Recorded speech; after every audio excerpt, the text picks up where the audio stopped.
Assalamualaikum guys dan salam sejahtera. Okey, hari ini saya nak share sedikit info tentang filamen yang mempunyai grade industri. Ada 3 filamen yang saya ingin share kepada anda semua pada hari ini, iaitu polikarbonat, nylon dan juga ASA. Kenapa saya kata ketiga-tiga filamen ini mempunyai grade industri? Ketiga-tiga filamen ini mempunyai mechanical dan juga thermal properties yang lebih baik jika dibandingkan dengan filamen-filamen asas seperti PLA, ABS dan sebagainya. Untuk yang tidak biasa dengan term-term teknikal ni, dalam bahasa mudahnya, mechanical properties dan thermal properties ni ialah ciri-ciri sesuatu bahan yang kita gunakan sebagai rujukan ataupun reference untuk manufacture sesuatu parts ataupun components tersebut. Sebagai contoh, mechanical properties ialah ultimate tensile strength, bending strength dan juga thermal properties seperti softening temperature dan sebagainya. Dalam siri kali ini, saya nak buat satu perbandingan ataupun basic perbandingan antara ketiga-tiga bahan tersebut, nylon, polikarbonat dan juga ASA, dari segi common mechanical properties iaitu ultimate tensile strength dan juga bending strength, dan juga thermal propertiesnya iaitu softening temperature. Okey, mechanical properties yang pertama iaitu ultimate tensile strength. So, apakah itu ultimate tensile strength? Ultimate tensile strength ni ialah maximum stress yang sesuatu bahan ataupun material tu boleh tahan semasa dia dikenakan daya secara tarikan. Kita tarik ataupun kita stretch dia sebelum dia putus. Okey, maksudnya lagi tinggi value UTS ni, lagi susah ataupun lagi kuat sesuatu bahan tersebut kerana kesusahan dia untuk putus. Okey, so antara ketiga-tiga material yang saya sebut tadi, nylon mempunyai UTS yang paling tinggi sekali dan diikuti dengan polikarbonat dan akhir sekali ialah ASA. Okey, ciri yang kedua pula ialah bending strength. Bending strength ni actually sama juga macam ultimate tensile strength, tapi instead of daya yang dikenakan tu secara tarikan, kita untuk bending strength ni, daya yang dikenakan tu ialah secara lenturan. So kita bend. So berapa banyak stress yang boleh sesuatu bahan tu tahan sebelum dia patah disebabkan oleh daya bending ataupun daya lenturan yang kita berikan kepada bahan tersebut tadi. So lagi tinggi bending strength, lagi susahlah dia nak patah apabila dikenakan sesuatu stress ataupun daya ke atas bahan tersebut. So untuk perbandingan dia, sekali lagi, nylon mempunyai bending strength yang paling tinggi, diikuti dengan polikarbonat dan juga ASA.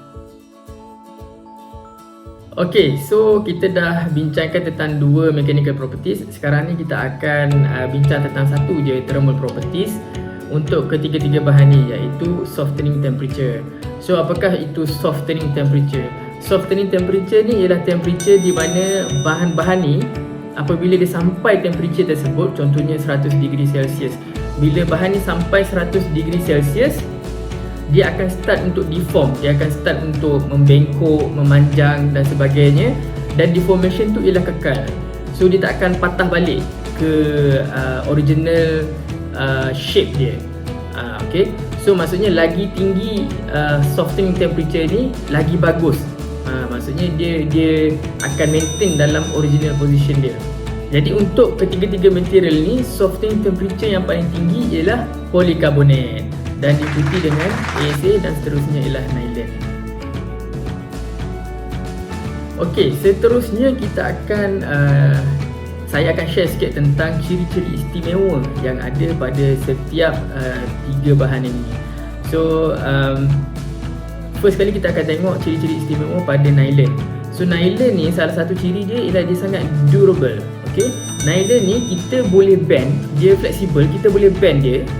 And pada masa yang sama, dia mempunyai high impact dengan abrasion resistance. Maksudnya dia tak mudah patah ataupun rosak apabila ada benda hentam dia.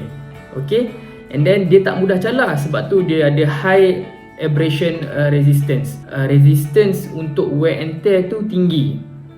So application dia dekat mana? Untuk nylon ni biasanya digunakan dalam industri seperti medical, musical tu tali string, nylon string tu kan, untuk gitar dan sebagainya. Toys, jigs and fixtures untuk perkilangan, elektronik, dan banyak lagi lah application yang lain. Seterusnya ialah polikarbonat. Antara semua polikarbonat mempunyai softering temperature yang paling tinggi, iaitu sekitar 150 degree Celsius. Barulah polikarbonat akan mengalami perubahan yang kekal ataupun permanent deformations dan tak akan kembali kepada bentuk asal. Seperti nylon juga, polikarbonat mempunyai high impact resistance dan juga boleh dilenturkan. Walaupun tak sebanyak nylon, tapi still dia ada minor flexibility yang kita boleh lenturkan. So satu kelemahan polikarbonat ni ialah dia tak abrasion resistance. Maksudnya dia senang calar dan dia senang rosak kalau sesuatu sharp edges ataupun something else hentam dia ataupun gores permukaan dia. So dalam industri ni, polikarbonat banyak digunakan dalam industri elektrik dan elektronik. Contohnya sebagai housing untuk handphone, printer dan sebagainya, disebabkan oleh high temperature resistance ni, dan juga ialah dia tak mengalirkan elektrik. Okay.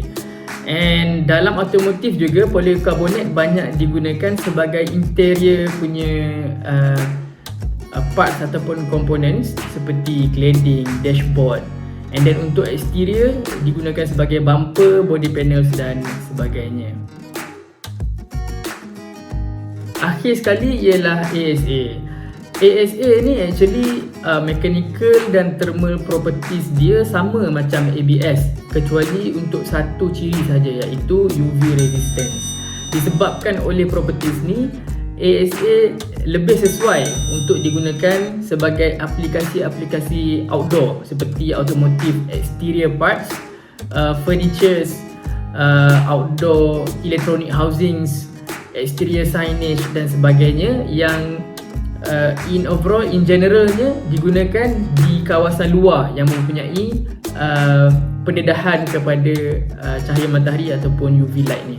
Alright, so setakat ini saja perkongsian saya untuk hari ini. Saya harap info-info yang diberikan tadi dapat memberi sedikit sebanyak gambaran tentang ketiga-tiga bahan dan aplikasinya untuk nylon, polikarbonat dan juga ASA. So hopefully kita akan bertemu lagi pada next session. Assalamualaikum warahmatullahi wabarakatuh.